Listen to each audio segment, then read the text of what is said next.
शांती. आज आहे 1/5/2024 ची मुरली. महावाक्य आहे, गोड मुलांनो, तुम्ही हे सिद्ध करून सांगा की बेहदचे बाबा आमचे बाबा सुद्धा आहेत, शिक्षक सुद्धा आहेत आणि सद्गुरू सुद्धा आहेत. ते सर्वव्यापी असू शकत नाहीत. प्रश्न आहे, दुनियेमध्ये यावेळी अतीव दुःख का आहे? दुःखाचे कारण सांगा. उत्तर आहे, साऱ्या दुनियेवर यावेळी राहूची दशा आहे. या कारणामुळेच दुःख आहे. वृक्षपती बाबा जेव्हा येतात तेव्हा सर्वांवर बृहस्पतीची दशा बसते. सतयुग त्रेतायुगामध्ये गुरुची दशा आहे. रावणाचे नामोनिशाण सुद्धा नाहीये, त्यामुळे तिथे दुःख असत नाही. बाबा आले आहेत सुखधामची स्थापना करण्यासाठी, त्यामध्ये दुःख असू शकत नाही. ओम शांती. गोड गोड आत्मिक मुलांना आत्मिक बाबा बसून समजावून सांगत आहेत, कारण सर्व मुले हे जाणतात बाबा आत्मा आहेत. आपल्या घरून ते खूप दूरवरून इथे येतात. येऊन या शरीरामध्ये अर्थात ब्रह्मा बाबांमध्ये प्रवेश करतात पार्ट बजावण्यासाठी. पार्ट आत्माच बजावते. इथे मुले बसली आहेत स्वतःला आत्मा समजून बाबांच्या आठवणीमध्ये, कारण बाबांनी सांगितले आहे की आठवण केल्यानेच तुम्हा मुलांची जन्मजन्मांतरीची पापे भस्म होतील. तसेही याला योग देखील म्हणता कामा नये. योग तर संन्यासी लोक शिकवतात. विद्यार्थ्याचा शिक्षकाशी सुद्धा योग असतो. मुलांचा बाबांसोबत योग असतो. हा आहे आत्म्यांचा आणि परमात्म्याचा अर्थात मुलांचा आणि बाबांचा मेळावा. हे आहे कल्याणकारी मिलन. बाकी तर सर्व आहेत अकल्याणकारी. पतित दुनिया आहे ना. तुम्ही जेव्हा प्रदर्शनीमध्ये किंवा म्युझियममध्ये समजावून सांगता तेव्हा आत्मा आणि परमात्म्याचा परिचय देणे ठीक आहे. आत्मे सर्व मुले आहेत आणि ते आहेत परमपिता परम आत्मा जे परमधाम मध्ये राहतात. कोणतेही मूल आपल्या लौकिक पित्याला परम पिता म्हणणार नाही. परम पित्याची दुःखातच आठवण करतात. हे परम पिता परमात्मा परम आत्मा राहतातच परमधाम मध्ये. आता तुम्ही जेव्हा आत्मा आणि परमात्म्याचे ज्ञान समजावून सांगता तर फक्त एवढेच सांगायचे नाही की दोन पिता आहेत, परंतु ते पिता देखील आहेत, शिक्षक सुद्धा आहेत, हे देखील जरूर समजावून सांगायचे आहे. आपण सर्व भाऊ भाऊ आहोत. ते सर्व आत्म्यांचे पिता आहेत. भक्ती मार्गामध्ये सर्व ईश्वर पित्याची आठवण करतात, कारण भगवंताकडून भक्तीचे फळ मिळते अथवा पित्याकडून मुले वारसा घेतात. भगवान भक्तीचे फळ देतात. मुलांना काय देतात? विश्वाचा मालक बनवतात.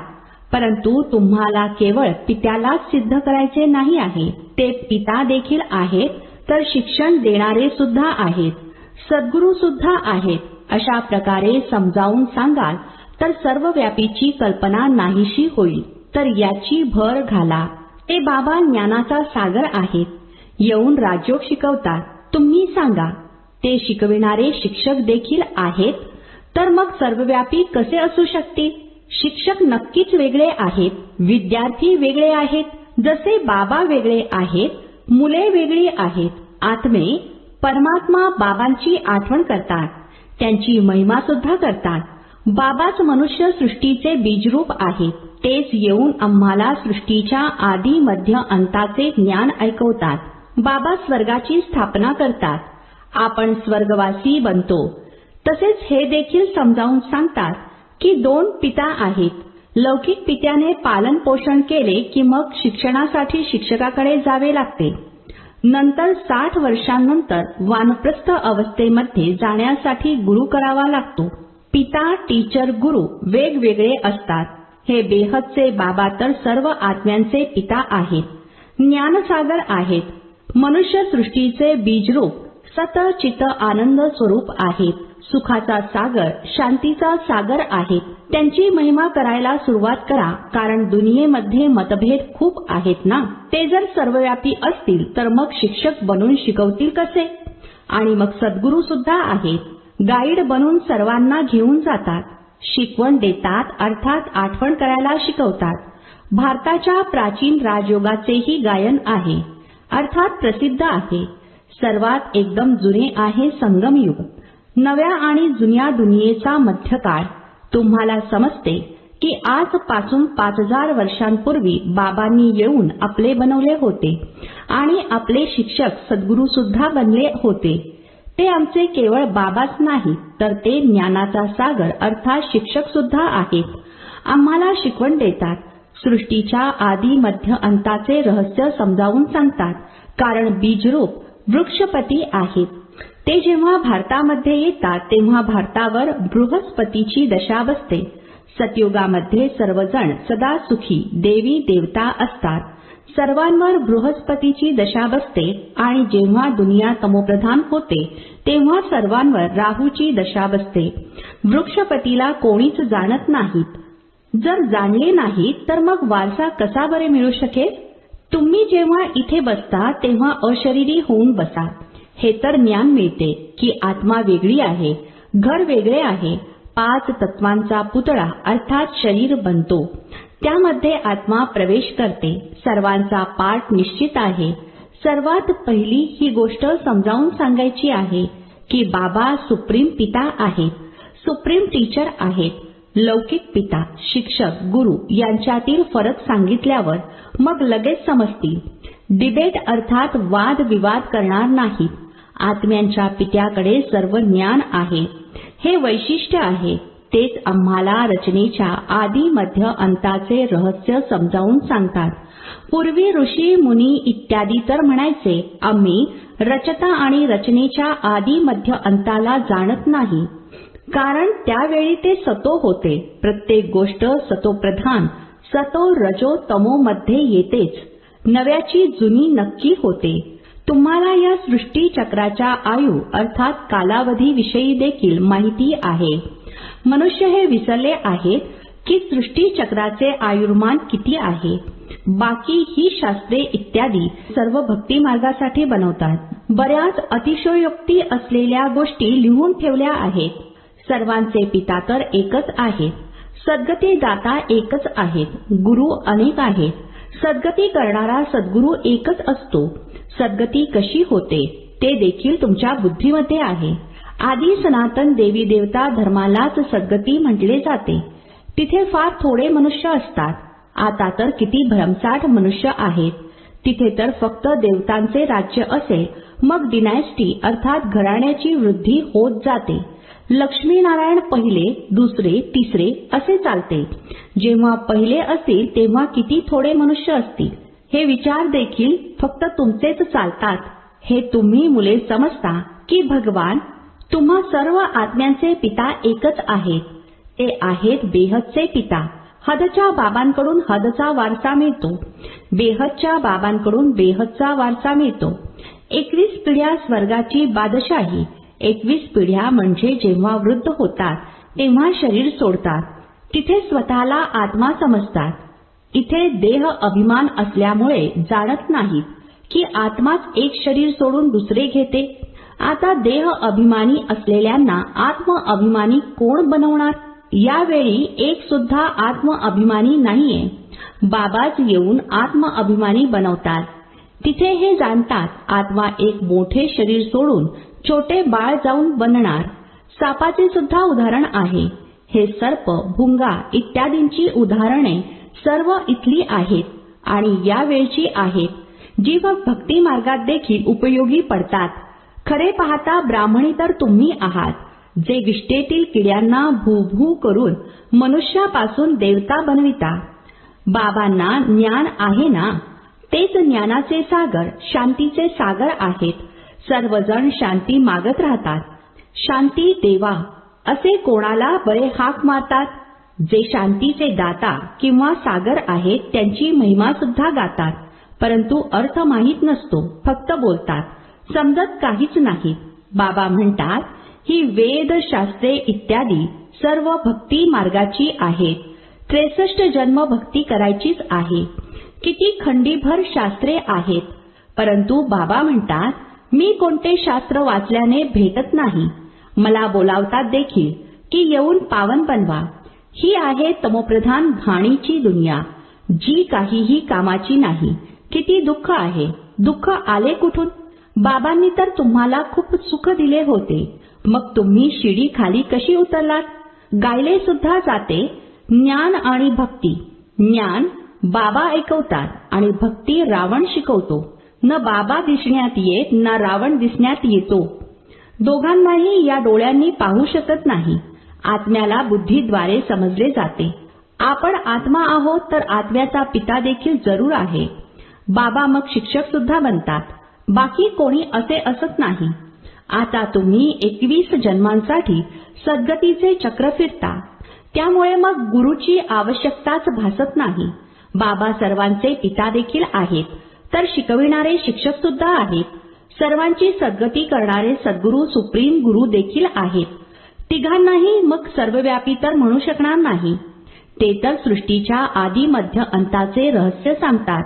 मनुष्य आठवण देखील करतात. हे पतित पावन या, सर्वांचे सद्गती दाता या, सर्वांचे दुःख दूर करा, सुख द्या. हे गॉडफादर, हे मुक्तीदाता अर्थात लिबरेटर. आणि मग घेऊन जाण्यासाठी आमचा गाईड देखील बना. या रावण राज्यातून मुक्त करा. रावण राज्य काही लंकेमध्ये नाहीये. ही सारी धरती जी आहे त्यावर यावेळी रावण राज्य आहे. राम राज्य फक्त सतयुगामध्येच असते.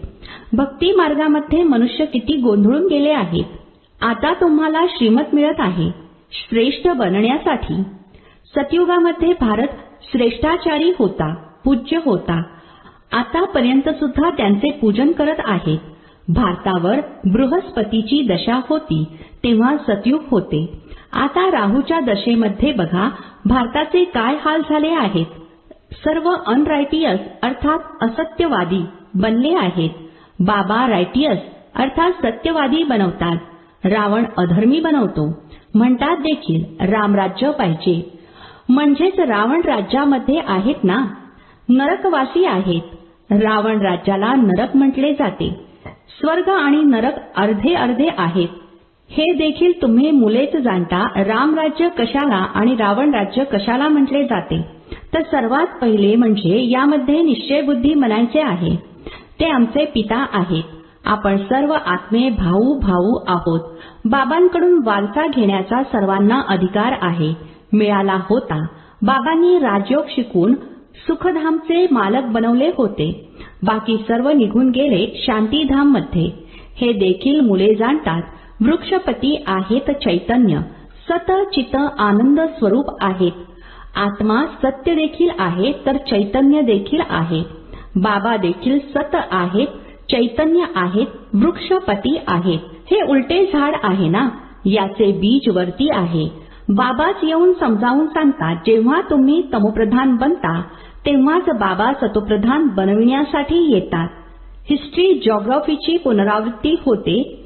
आता तुम्हाला म्हणतात हिस्ट्री जॉग्राफी. इंग्रजी शब्द बोलू नका, हिंदीमध्ये म्हणूया इतिहास भूगोल. इंग्रजी तर सर्व लोक वाचतातच, समजतात. भगवंताने गीता संस्कृतमध्ये ऐकवली. आता श्रीकृष्ण सतयुगाचा राजकुमार, तिथे ही भाषा होती असे तर काही लिहिलेले नाही आहे. भाषा आहे नक्की. जो जो राजा बनतो तिथली भाषा त्याची आपली असते. सतयुगी राजांची भाषा त्यांची आपली असेल. संस्कृत तिथे नाहीये. सतयुगातील रीती रिवाजच वेगळे आहेत. कलियुगी मनुष्यांचे रीती रिवाज वेगळे आहेत.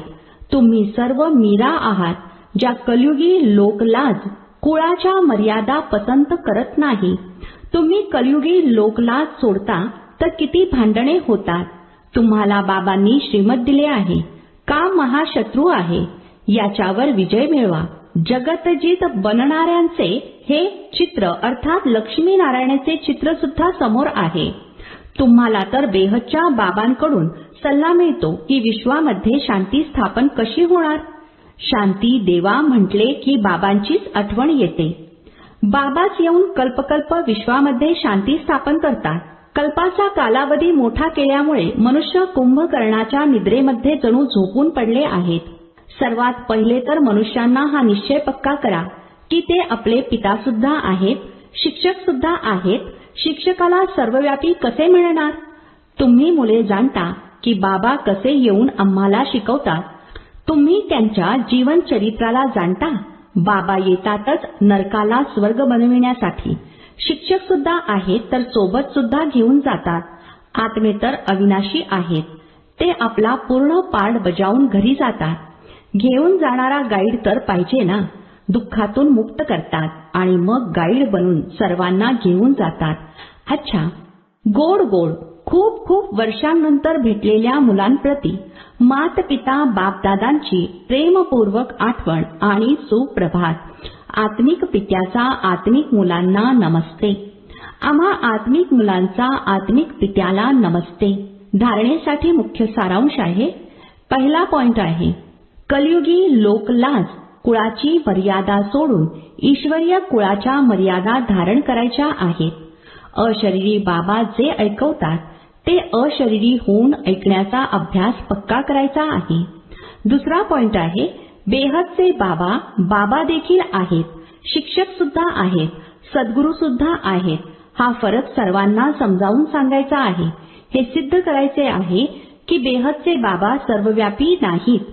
आजचे वरदान आहे, हदचे नखरे सोडून रुहानी नाज मध्ये अर्थात आत्मिक अभिमानामध्ये राहणारे प्रीतबुद्धी भव. स्पष्टीकरण आहे, बरीच मुले हदच्या स्वभाव संस्काराचे नखरे खूप करतात. जिथे माझा स्वभाव माझे संस्कार हे शब्द येतात तिथे नखरे सुरू होतात. हा माझा शब्दच अडचणीमध्ये आणतो. परंतु जे बाबांपासून वेगळे आहे ते माझे नाहीच आहे. माझा स्वभाव बाबांच्या स्वभावापेक्षा वेगळा असू शकत नाही. त्यामुळे हदचे नखरे सोडून आत्मिक अभिमानामध्ये राहा. प्रीत बुद्धी बनून स्नेहाच्या प्रेमाचे नखरे भले तुम्ही करा. स्लोगन आहे, बाबांवर, सेवेवर आणि कुटुंबावर प्रेम असेल तर मेहनतीपासून मुक्त व्हाल. ओम शांती.